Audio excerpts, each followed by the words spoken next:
खलवतों पे लिखी करवटें एक खज़ां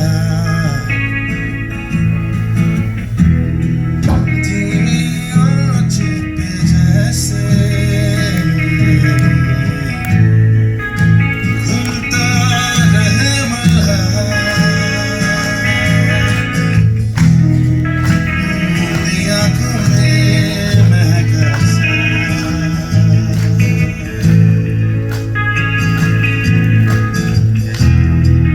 बीती रात का ये खुमार मेरी आँखों में महका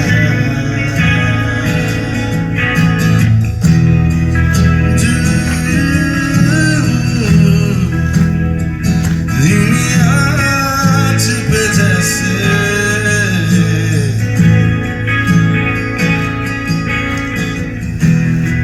मोदी आँखों में महका बीती रात का खुमार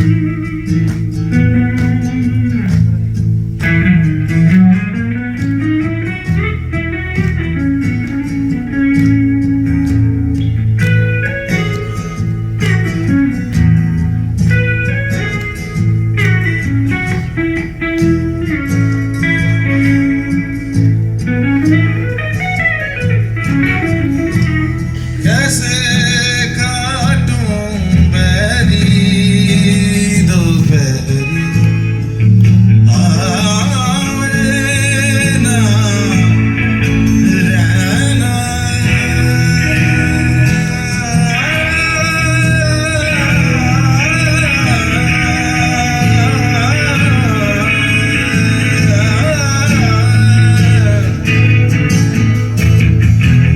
कैसे मैं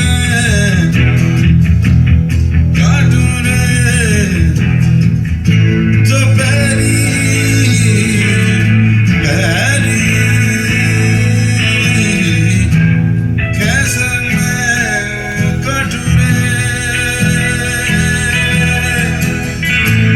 मुझसे ना बोले रे हट जाई पल छीन गिनगी हारों में रुखसतों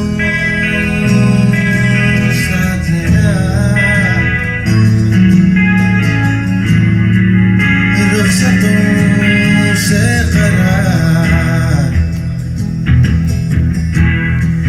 हाँ मैं आंचल तेरा करती है इंतजार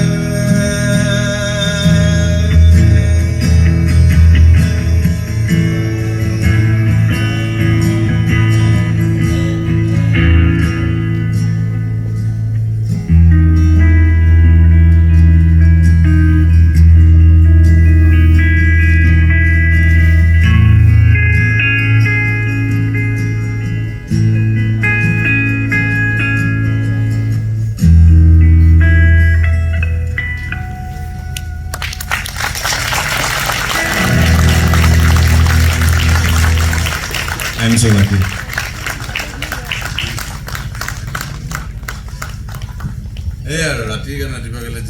এইটো আচৰিত কথা যে এইটো যে হৈ গৈ আছে প্ৰত্যেক বছৰে, কাৰণ কি এনেকুৱাটো গোটেইখিনি মিলি কৰা কৌশিকদা আদিলদা ইচ্ছা আৰু আমাৰো ইচ্ছা।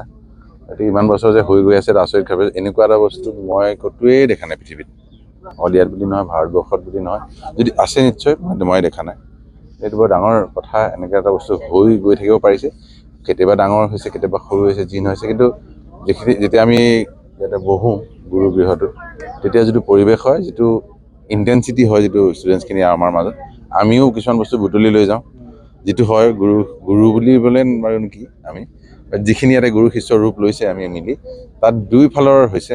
তেওঁলোকেও খুব বেছি আনন্দিত হৈছে, আমিও আনন্দিত হৈছোঁ, তেওঁলোকে বহুত লাভ কৰিছে, আমাৰো লাভ হৈছে। মানে it's a two way process. গতিকে এনেকুৱা এটা হোৱাটো এটা বিশ্বাসে নহয় যেনেকুৱা বস্তু এটা হৈছে, ইমান ভাল বস্তু এটা হৈছে। এই যিটো মানে আপোনালোকে বিচাৰি ফুৰিছে ষ্টুডেণ্টসকলৰ মাজত, সেই আজিতো 5টা বছৰ পাৰ হৈ গৈছে, সেই যি বিচাৰি ফুৰিছে সেইখিনি বস্তু পাইছেনে, বা কি সিঁচি দিবলৈ আপোনালোকে বিচাৰিছে সেইখিনি সফল হৈছে? সেইটোৱে, আপুনি যেনে সিঁচি দিয়া বুলি ক'লে, ধানটো ৰুওঁহে কিমান লাগিব, পোক লাগিব নে বানপানী আহিব নে কি নাজানো, কিন্তু সিঁচি দিয়া হৈছে ভালকৈ, খুব মনে প্ৰাণে চবেই ধুনীয়াকৈ সিঁচিছে। গতিকে আউটকাম কি হ'ব নাজানো, অলৰেডি দেখিছোঁ কিবা কিবি আউটকাম, কিন্তু ইমান কম সময়ত আমি নিজেই যিটো জানোৱেই জীৱনৰ কথা যে পুটুককৈ ইমান চুটিকৈ চমুকৈ এটা ৰিজাল্ট দেখাটো দিগদাৰ, কিন্তু অনুপ্ৰাণিত হৈছোঁ, উৎসাহিত হৈছোঁ দেখি কিছুমানৰ এই 2 বছৰ আগৰ ষ্টুডেণ্টখিনি আহি যিখিনি কিবা কৰিছে, ক'ৰবাত পাইছোঁ বিচাৰি, এনেকুৱা এটা এখন মজিয়াত বহি এনেকৈ লগ পোৱাটো, এনেকুৱা বস্তু এটা হ'বলৈ 10 বছৰমান লাগে মোৰ মতে, গৈ পেলাই এলাইন হ'বলৈ বস্তুটো। এই 3, 4, 5 বছৰতে যিখিনি আমি পৰ্যায় পাইছোঁগৈ, সেইটো সঁচাকৈ আমাক আৰু উৎসাহিত কৰিছে, মানে এনকাৰেজ কৰিছে যে আমি আকৌ আহোঁ। আপুনি যেতিয়া সোমাইছিলে বম্বে মিউজিক ইণ্ডাষ্ট্ৰী, আৰু বৰ্তমান সময়ত আপুনি আজি প্ৰচাৰ কৰিছে যে সেই যুগ নাই আৰু সলনি হৈছে, নতুন যিসকল গায়ক সংগীতৰ ক্ষেত্ৰত আগবাঢ়িছে তেওঁলোকৰ কাৰণে যথেষ্ট সহজ। যথেষ্ট সহজ, মানে সহজ দুইটাই থাকে, জটিলো হয়, কাৰণ কি বহুত বেছি আছে আজিকালি মাধ্যম, খেলি মেলি লাগে অকণমান ল'ৰা ছোৱালীবিলাকৰ চাগে কেনেকৈ ক'ত দিম, কিন্তু এইটোতো ভাল প্ৰব্লেম, এটা গুড প্ৰব্লেম বুলি। আগৰ দিনত আমাৰ মাধ্যমেই নাছিল, আগৰ দিনত আমি ক'ত দিম গান এটা বনাই এটা ৰেকৰ্ড কোম্পানী বা কাৰোবাৰ প্ৰডিউচাৰ এটা বিচাৰি ফুৰিব লাগে, এতিয়া ঘৰত বহি সেইটো আগবঢ়াব পাৰে। আৰু যদি যি সংগীত কৰক, যি ধৰণৰে আৰ্ট ফৰ্ম নকৰক, ইউনিকনেছ যদি থাকে, নিজস্বতা এটা, নিজৰ যদি এটা চিনাকি থাকে নিজৰ কামটোত, তেতিয়া দূৰৰ পৰা মানুহে এতিয়া দূৰলৈ চাব লৈছে। মানুহ বম্বে হওক বা যি লছ এঞ্জেলিছ হওক, LA য'ত হলিউড বা যি জেগাতে হওক, দূৰলৈ গৈ মানুহে এনেকুৱা মানে টেলেণ্ট বিচাৰি ফুৰিছে। গতিকে সঁচাকৈ বৰ ভাল সময়, কিন্তু সেই নিজৰ ইউনিকনেছটো, নিজৰ এটা কিবা কৰিব লাগিব, নিজৰ চিনাকি থাকিব।